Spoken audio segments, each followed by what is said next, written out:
Excellent. Hello everyone, I'm Tim Wallis from Content and Code, and our table was discussing, can an organisation function without an IT department?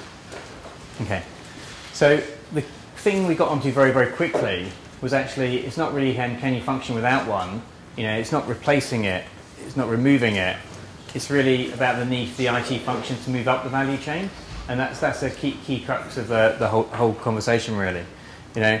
And then we summarise that down to, you should only really keep IT on premise where it adds strategic or competitive advantage. You know, there may be other things like regulatory compliance and stuff. You have to have your data on your own premises, your own services like that as well.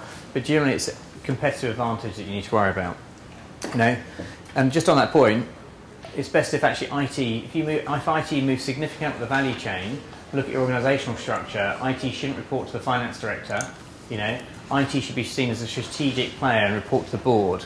So change the focus from managing tin and equipment, which is what IT functions generally do, to actually manage it to information and knowledge management. Do you want to anything, Lewis?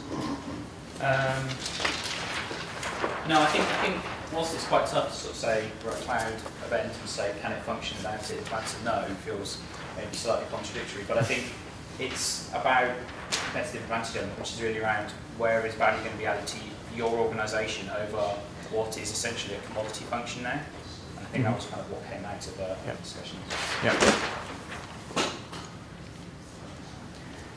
So we went a bit further down and we said, okay, what should you keep and what should you get rid of? Okay, so the core line of business stuff is probably worth keeping, you know, for now. You know, you could potentially outsource that to someone to manage it for you, but essentially that's your key thing to keep.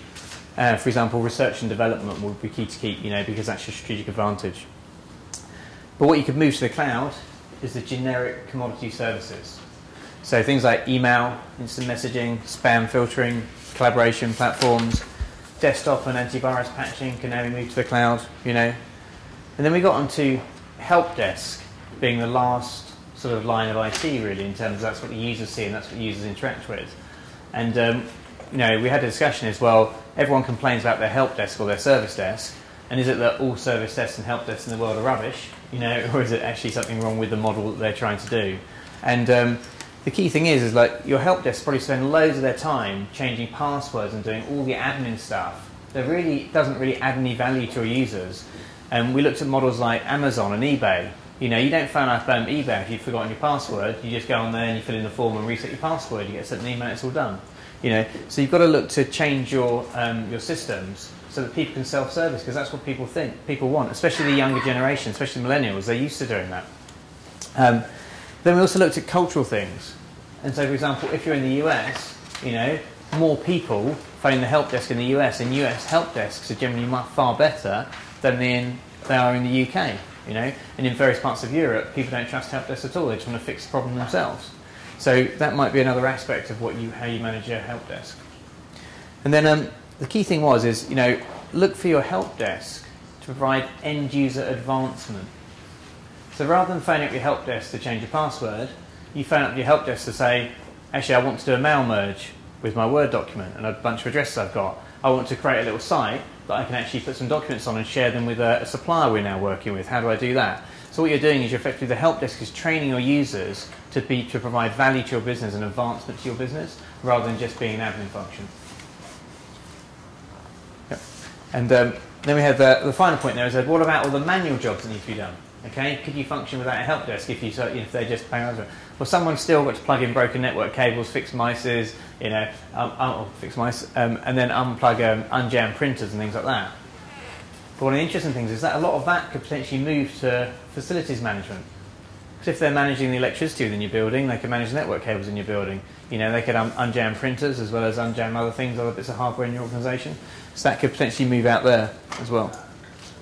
There is actually, you know, enabling functionality in some of this cloud technology to do some of these core roles, but allow users to get support in the way they want. So, for example, with Office 365 BPOS, you've got delegated administration, so you could actually outsource the resetting of passwords to a partner like Content and Code, for example. You can do that.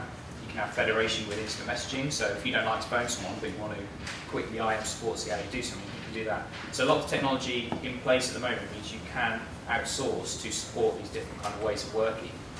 But I guess like anything, it's up to you in terms of what would work best for your organisation or for your culture, and starting to understand that, come to a partner or a vendor with very specific needs and aims, and let them come to you with a solution, as opposed to you being bound by what you think the technology will be able to do. Yeah.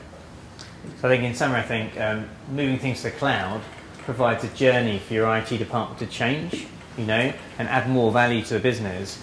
And it's not something you're going to just switch on and change over the weekend, but actually it's a path to start moving along that might take you 3 months, might take you 24 months to get to, but it's definitely a way you can think something you can achieve by moving to the cloud.